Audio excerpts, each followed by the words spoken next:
Concernant la guerre en Ukraine, pour montrer l'hypocrisie de l'Occident, les amis, ça saute à l'œil. C'est-à-dire, ils ont dit la Russie est sur embargo. Embargo total. 11 000 trains d'embargo. On veut asphyxier l'économie russe.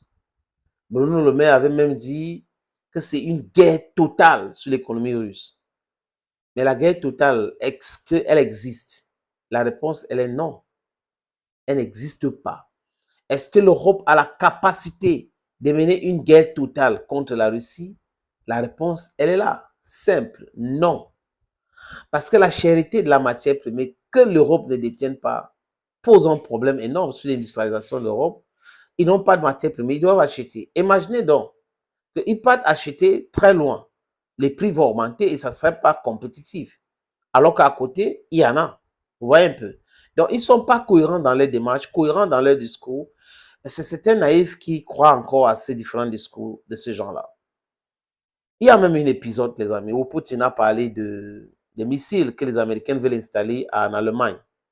Ces missiles, les Américains installent là, pourquoi? Ça menace qui? Vous connaissez, évidemment.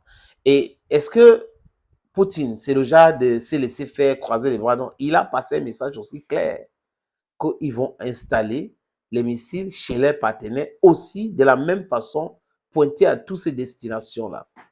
C'est de ça qu'il est question. You kill with knife, you die with knife. Les gens qui sont violents comprennent le langage de la violence. Because they say violence begets violence. Peace begets peace. Negotiation begets negotiation. Those are some of the elements we must put in our head. Donc, vous me menacez, je vous menace aussi. Vous ne respectez pas les traités, moi, je ne respecte pas ces traités aussi. Parce que c'est quoi? C'est que les Américains peuvent imposer aux autres de respecter les traités, mais les Américains ne respectent pas quand ça concerne les intérêts. Ils peuvent piétiner les textes, mais personne d'autre n'a le droit de piétiner. Si quelqu'un piétine, ils vont commencer avec les médias, ce n'est pas normal, la Russie devrait être ouverte, nous sommes en train d'installer les missiles, ce n'est pas pour menacer un pays. Mais quand les autres installent, c'est pour les menacer. Si vous installez les missiles en Allemagne, c'est souverain, d'accord. C'est pas pour menacer les autres. Pourquoi les autres n'ont pas le droit d'installer les missiles ailleurs? Donc, c'est seulement vous qui ne menacez pas les autres et vous pensez que les autres vous menacent. C'est incongru ce genre de discours, les amis.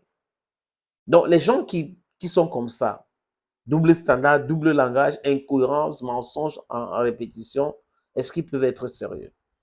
L'embargo, les combustibles nucléaires sur les 19 réacteurs nucléaires en Europe de l'Est, les amis, vient de la Russie. Donc, Framatome a signé les accords avec Rosatom pour pouvoir ravitailler les combustibles nucléaires. Et les gars qui disent qu'ils vont mettre l'économie russe à genoux sont en train d'ouvrir les comptes en roubles pour faire les affaires avec la Russie. Ils achètent le pétrole, ils achètent le gaz. C'est de ça qu'il est question. Dernier en date, et si vous regardez bien les informations, c'est breaking news. Breaking news. Breaking news. Échange de prisonniers entre la Russie et l'Occident. On parle de 26 prisonniers échangés entre la Russie et l'Occident au niveau d'Ankara. Ankara, c'est en Turquie. D'accord. Donc, ça veut dire qu'il y a des canaux de communication qui restent ouverts. Donc, ça veut dire que les Occidentaux continuent de discuter avec la Russie. Vous voyez? Vous pensez que les gens comme ça peuvent être sérieux? On vous dit, c'est nos ennemis, on est en train de faire ça, on fait ci, c'est nos ennemis. Mais en même temps, ils sont en train de travailler quand c'est les intérêts.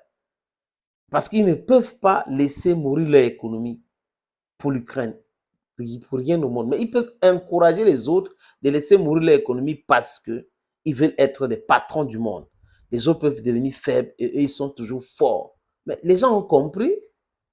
Les pays au monde ont compris cela. L'Inde a compris. La Chine a compris. Donc, personne n'est dupe.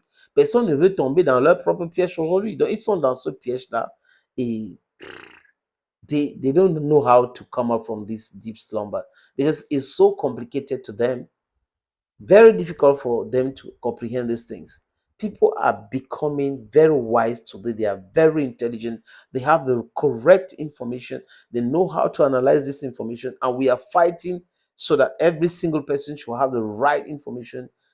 In that way, we will fight collectively to have our sovereignty. We're talking of educational sovereignty, financial sovereignty, linguistic sovereignty, energetic sovereignty, and all those things we are fighting for will come to pass.